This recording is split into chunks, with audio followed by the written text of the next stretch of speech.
Welcome to RTV. నేను మీ గయాజ్ని. రాష్ట్ర వక్ఫ్ board అధ్యక్షులుగా నియమితులైన హాజీ అబ్దుల్ అజీజ్ ప్రస్తుతం మనతో ఉన్నారు. ఆయనతో మాట్లాడదాం. సార్ నమస్తే. ముందుగా మీకు ఆర్థిక శుభాకాంక్షలు. సార్ చెప్పండి, చంద్రబాబు నాయుడు మీకు అంటే దేవుని కార్యక్రమం కూడా అనుకోవచ్చు.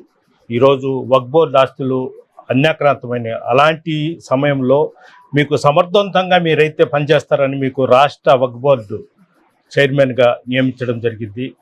మీరు ఎలాంటి ప్రణాళికతో ముందుకు వెళుతున్నారు? అందరికి నమస్కారం. ముందుగా ఇంకా వక్ఫ్ బోర్డ్ చైర్మన్గా నియమితం అవ్వలేదు. ఇంకా దానికి ఒక ప్రాసెస్ ఉంది. ఇది సెంట్రల్ యాక్ట్. దీనికి ఒక బోర్డు కాన్స్టిట్యూట్ చేసి మెంబర్స్ ద్వారా ఎలక్ట్ చేయబడతాం.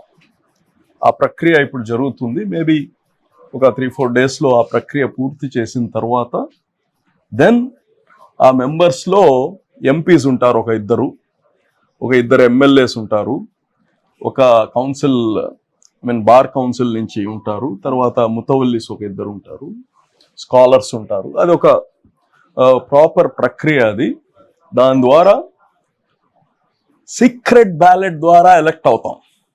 నేను నామినీ, అంటే ఆ అధ్యక్ష పదవికి ఈ కూటమి ప్రభుత్వం నన్ను నామినీగా చేశారు.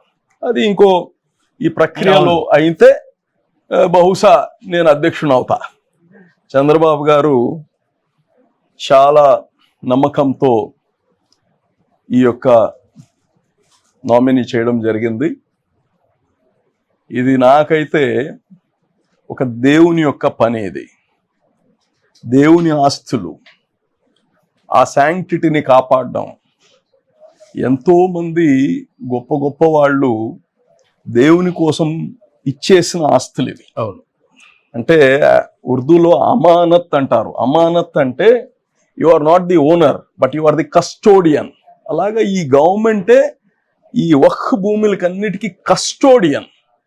దానికి ఒక ఉద్దేశంకు ఇచ్చున్నారు.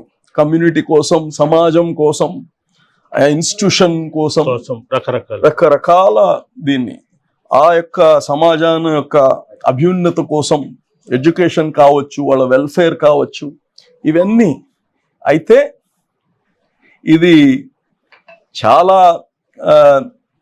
సంవత్సరాల నుంచి అన్ని లీగల్ ఇష్యూస్ ఇవన్నీ ఎక్కువ ఉన్నాయి. కాబట్టి దీన్ని చంద్రబాబు గారిని అడుగుతున్నా. నేను ముఖ్యమంత్రి గారిని ప్రాపర్గా ఒక ఐఏఎస్ ఆఫీసర్ని అట్లా ఇచ్చి నాకు కరెక్ట్గా రైట్ పీపుల్ని ఇస్తే దీన్ని ప్రక్షాళన స్టార్ట్ చేస్తాం. అయితే ఏదేమున్నా దేవుని పని అదే శాంక్టిటీతో చేస్తాం. రాజకీయాలు వేరు. ఇది రాజకీయం నుంచి నేను వచ్చిన పని దేవుడి పని. కాబట్టి మన ఏం లేకుండా దేవుని ఆస్తుల్ని కాపాడే పని, ఆ ఆస్తుల ద్వారా ఇన్కమ్ని జనరేషన్ చేసే పని, ఆ ఇన్కమ్ సమాజానికి పనికి వచ్చేటట్టు తప్పకుండా చేస్తాం. ఒకటి అజీజ్ గారు, మామూలుగా ఏంటంటే రాష్ట్ర వ్యాప్తంగా కోట్ల రూపాయలు వక్ఫ్ ప్రాపర్టీస్ ఉన్నాయి, అన్యాక్రాంతం.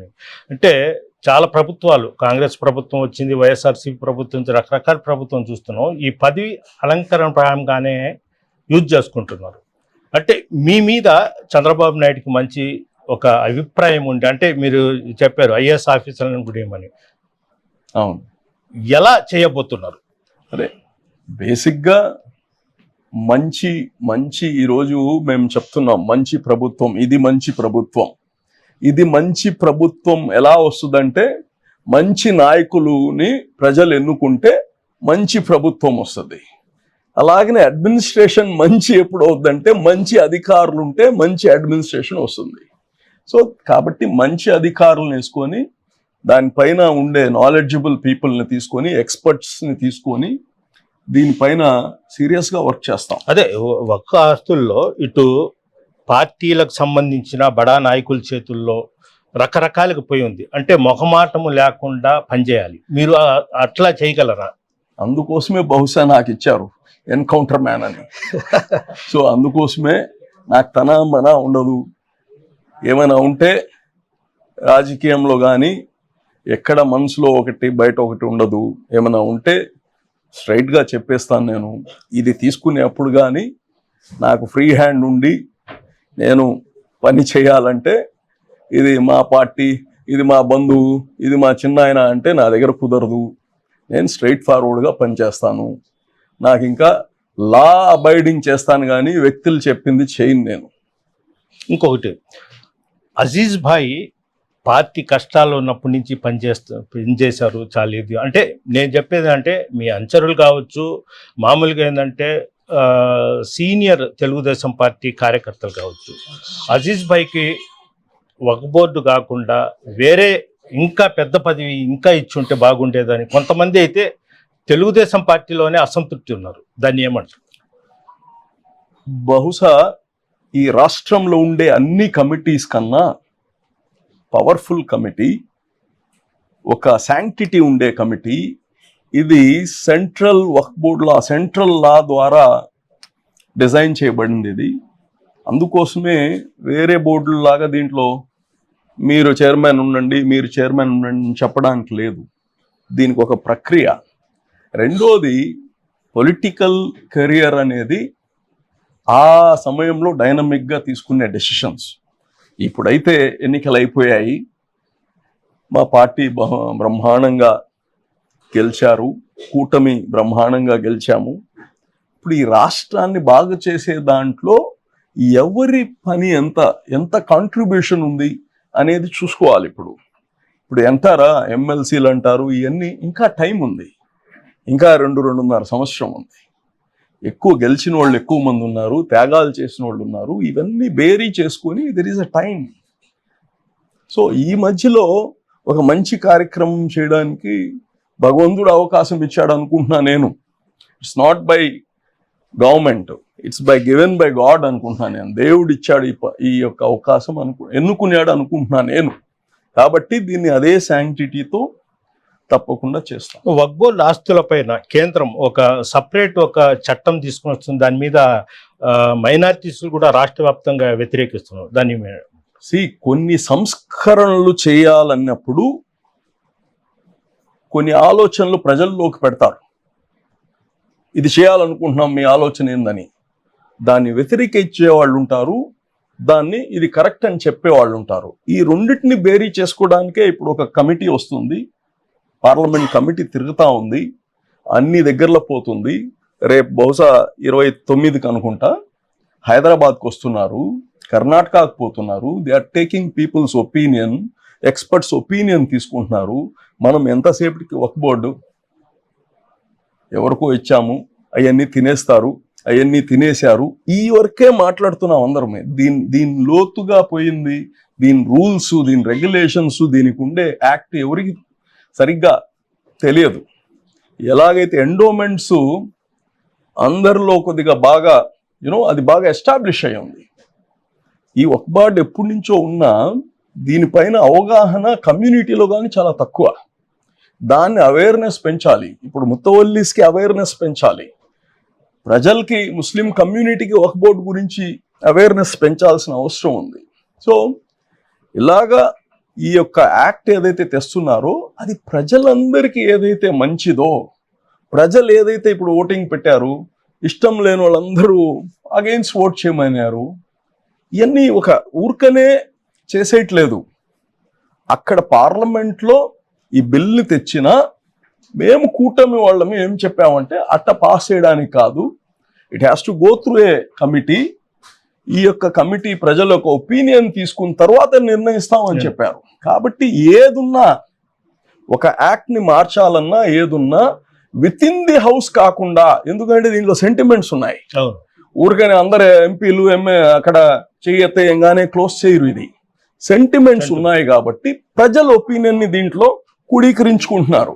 ఈ ఒపీనియన్ ని వీళ్ళందరూ పోయిన తర్వాత కమిటీ ఏం నిర్ణయం ఇస్తారో ఆ నిర్ణయం అప్పుడు డైనమిక్ గా అప్పుడు ఏమైనా కావాల్సి అయితే మాట్లాడాల్సి వస్తుంది. దానికి ముందరగానే బయాస్ అయ్యి మాట్లాడాల్సిన అవసరం లేదు.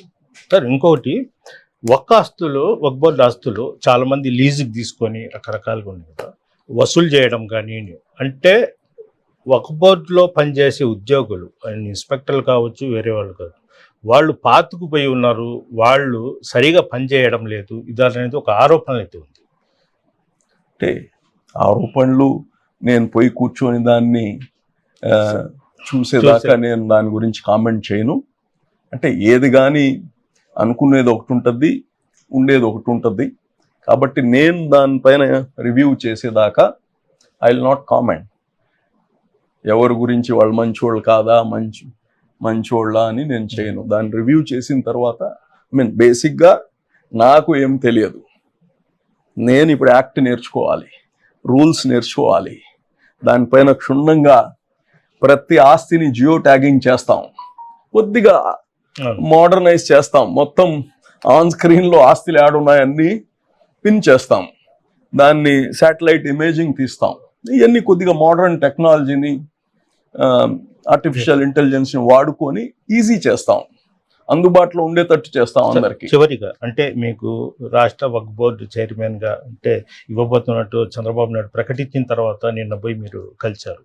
చంద్రబాబు ఎలాంటి హామీ ఇచ్చారు, ఎలాంటి సలహాలు సూచనలు ఇచ్చారు? అఫ్ కోర్స్ 20 మంది ఏదైతే ఫస్ట్ లిస్ట్ చైర్మన్స్ ని వాళ్ళు అనౌన్స్ చేశారో అందరికీ అంటే ఈ రాష్ట్రానికి మనం భారం అవ్వకూడదు. ఈ 20 మంది కంట్రిబ్యూషన్ ఉండాలి.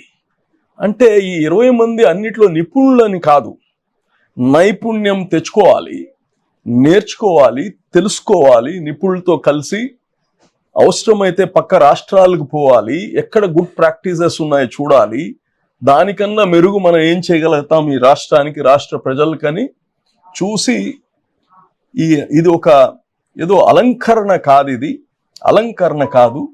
దీనివల్ల మన క్రెడిబిలిటీ పెరగాలి, గవర్నమెంట్ది పెరగాలి, పార్టీది పెరగాలి, ప్రజల్లో ఒక మంచి పని చేస్తున్నారనే ఒక సంపాదించాలనేది చంద్రబాబు గారి యొక్క ఇది.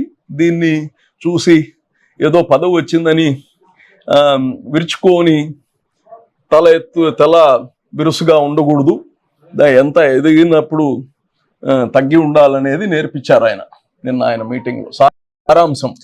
సారాంశం ఏంటంటే పదవి రాగానే నిన్నటి దాకా చూసే వాళ్ళని తల ఎక్కడో హెడ్ వెయిట్ ఉండకూడదని, బాటమ్ లైన్ హెడ్ వెయిట్ ఉండకూడదు, ఈగో ఉండకూడదు. ప్రజల్లో ఇంకొద్దిగా పదవి వచ్చిన తర్వాత ఇంకొద్దిగా ప్రజల్లో మమేకమై ఆకాశం వైపు చూడకూడదు. అది సారాంశం. తెలియంది నేర్చుకోండి. ఆ నేర్చుకునేదానికి పుస్తకాలు చదవడం ఒకటే కాదు, అవసరమైతే పక్క రాష్ట్రాలకు పోండి, పక్క ఎక్కడైతే గుడ్ ప్రాక్టీసెస్ ఉన్నాయో దాన్ని నేర్చుకొని ఇక్కడ అమలు చేయండి అనేది ఆయన ఆలోచన. చాలా చక్కగా 1 గంట సేపు పైన మాట్లాడారు. Very good meeting. Okay, thank you sir. Thank you. ఇది వక్ఫ్ బోర్డు రాష్ట్ర చైర్మన్గా తన మీద నమ్మకంతో చంద్రబాబు నాయుడు ఇవ్వడం జరిగింది. అయితే దాన్ని సమర్థవంతంగా పనిచేస్తానని కూడా అజిత్ గారు చెప్తున్నారు. వీడియో గయాజ్ RTV నెల్లూరు నుంచి. మరిన్ని వీడియోస్ కోసం ఛానల్ ని సబ్స్క్రైబ్ చేయండి, లేటెస్ట్ అప్డేట్స్ కోసం వాట్సాప్ ఛానల్ ని ఫాలో చేయండి, అండ్ లింక్ డిస్క్రిప్షన్ లో ఉంది.